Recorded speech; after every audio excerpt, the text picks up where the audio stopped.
If you're a developer in Victoria, listen up, because the game just changed. New planning rules released earlier this year are currently rolling out, which could unlock more builds, cut red tape, and possibly boost your ROI.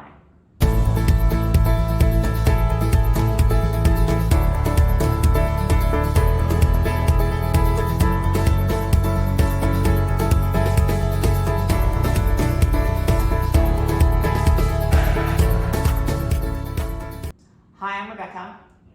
Hi, I'm Alfred. And today we're going to be talking about the latest town planning changes that could affect you.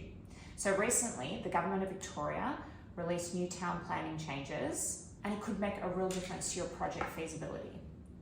And so some of the changes have been pretty significant in terms of the planning aspect of things. So a couple that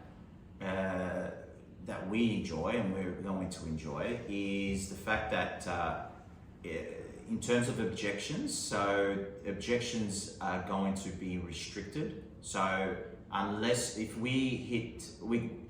councils back in the day had, I suppose, a lot more say than what they have right now. So neighbourhood character is sort of being removed from their powers, so to speak.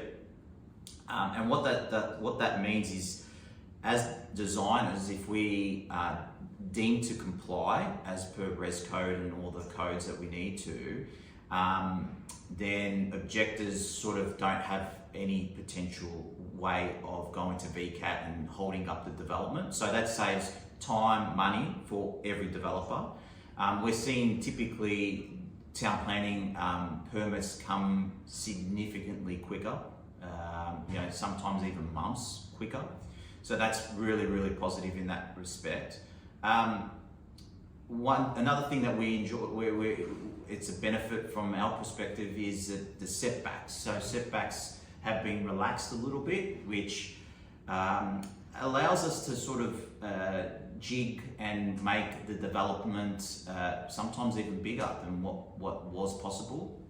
So you potentially could have an additional unit at the back because of these setbacks, because typically previous to these new laws that have just came into play, you would have to be similar front setback to your neighbours. So you'll be on the average of both neighbours.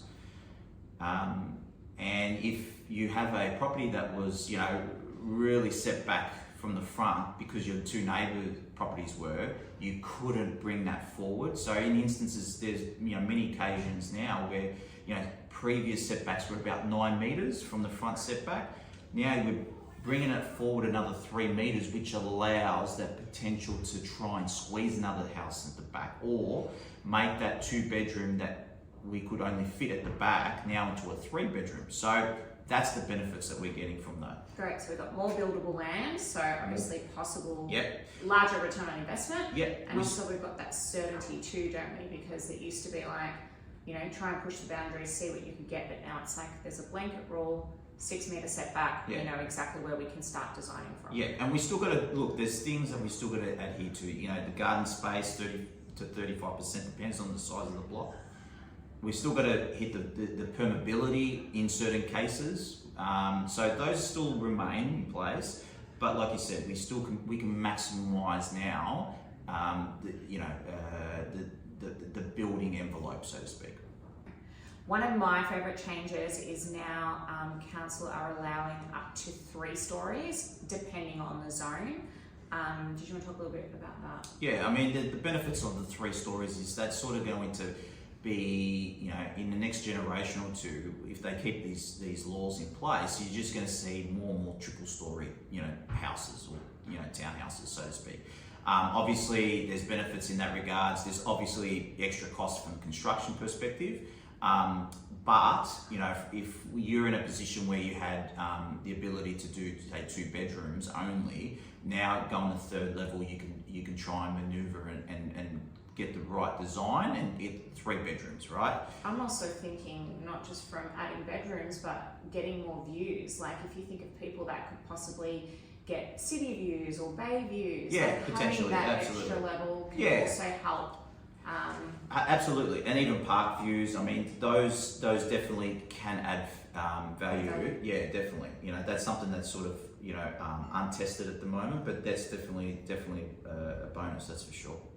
So if you do have a project and you've already looked at it, but may need it looked at again because since the new changes came in, there might be specific options for you to get a better return on investment and maybe change your plans. So if you do have a current set of plans and you need them looked at, or you want to start a fresh new development because you believe that these new town planning laws are going to be great for your site, we do sell prelim site assessments. So we offer our services for a very affordable cost to be able to look at your site, tell you what you can put on it, have a look at the building envelopes on your site so you can visually see as well. Take a look at the link in the comments below for more information. And that's just one way that we can help you push forward or find out what value is on your property. And what you just mentioned is really key. Like, you already might have a permit. You might have a permit already in place. We've got a great client who had about to get their permit for three bedrooms. These new laws came into place. Now we've got 3 4-bedrooms, right? So what we're saying is that's the value that we can add to your development, where we could push the limits and add another bedroom, and that all of a sudden he's increased his value from around about anywhere between $80,000 to $100,000 per unit, right? Times it by 3, you do the math, you see where the bonus is. So that's something to definitely consider. If you've already got a planning permit in place, what value can you add by just a small investment today? What value can you add moving forward? But also, if you're looking at a development, obviously you'll start fresh and you'll enjoy the fruits of these new laws that have been passed. Thank you so much for tuning in. And until next time, happy developing. Take care.